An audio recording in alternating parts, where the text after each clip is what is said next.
It wasn't till later in life that I started learning about reef netting. The difference in the two ways of fishing is the reef net is permanently fixed, so you're watching the fish come to you.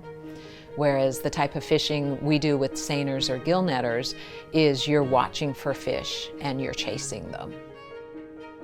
My husband's name was Larry Kinley. Larry got this idea of let's build a reef net.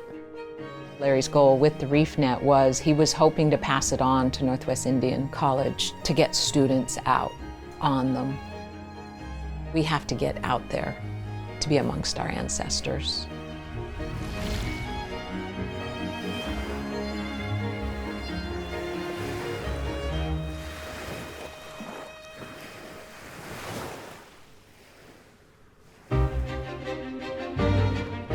My family was one of the pioneer families on Lummi Island. Growing up, they were farmers and fishermen, and a lot of them became reef netters after the traps went out in 1935. When I was in high school and college, I fished on a gear that was run by an old Lummi fisherman, John Lewis. He had reef netted for years and years and years. My cousin Roger and I grew up on that gear, and we came to understand and appreciate the Lummi tradition at that point in time.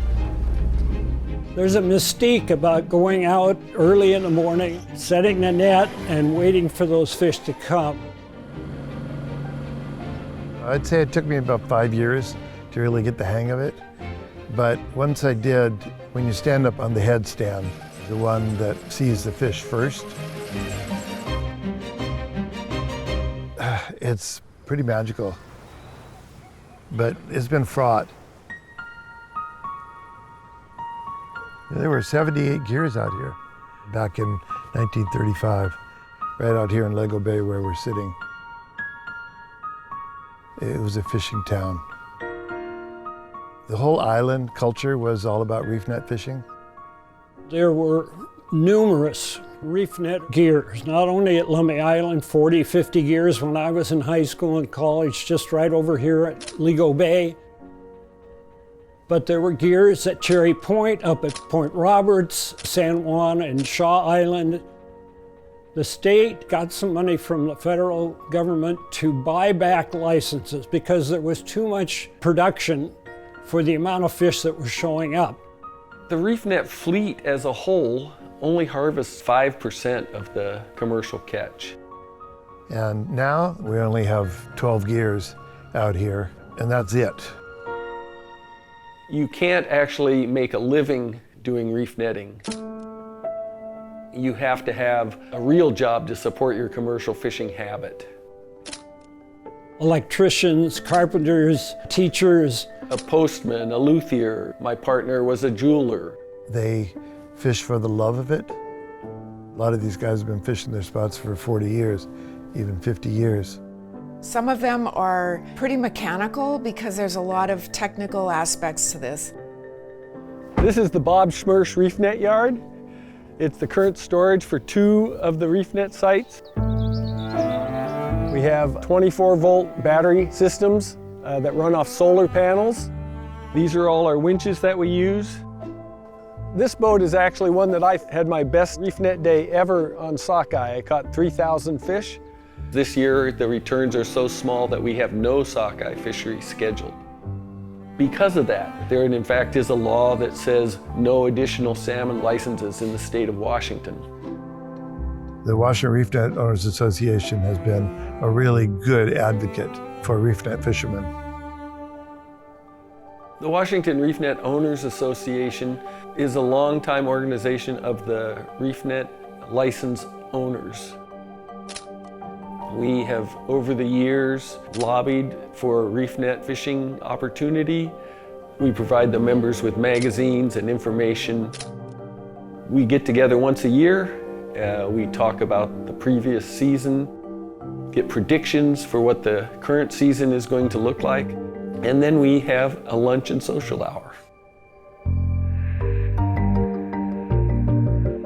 I I'm the executive director of the Sailor Center for Sustainable Fishing Methods, a nonprofit that I started in 2018 with the goal of explaining to the world what reef netting is and why it's important. That tree right there is 250 years old.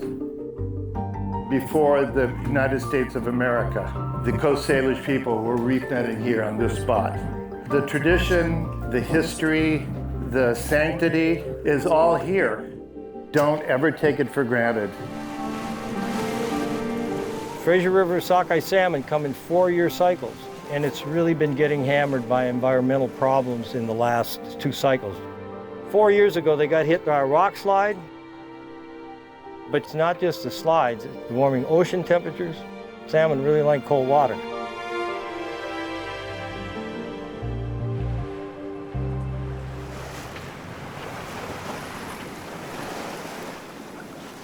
It's quiet. Reef net gears, if you're not actively catching fish, you hear the wind, you hear the water going by. And then suddenly when the fish arrive,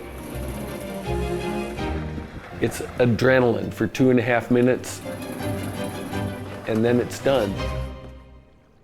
And everything's quiet again.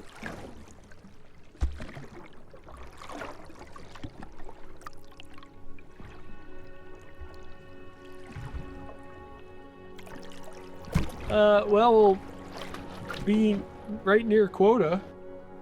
I'd put a pitch into the state and see if you could have a special permission to put your net in the water on Monday. I mean, if it's been as slow as this afternoon, they won't be seeing anything, but you never know. Okay, see you later. Bye.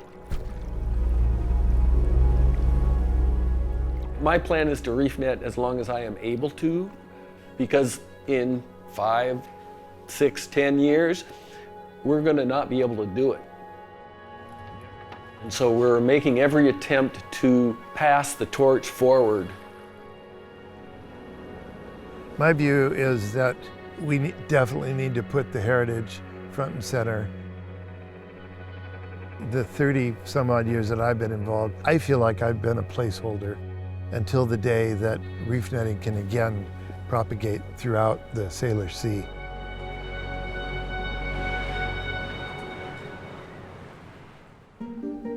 My dad came here to the San Juan Islands back in 1946. In 1951, he finished his thesis statement. Reefnetters of the Salish Sea is my father's unpublished work. There needs to be a new version of the Coast Salish stories. And that's exactly what this research embraces. We believe this project will set precedents for Indigenous groups around the world.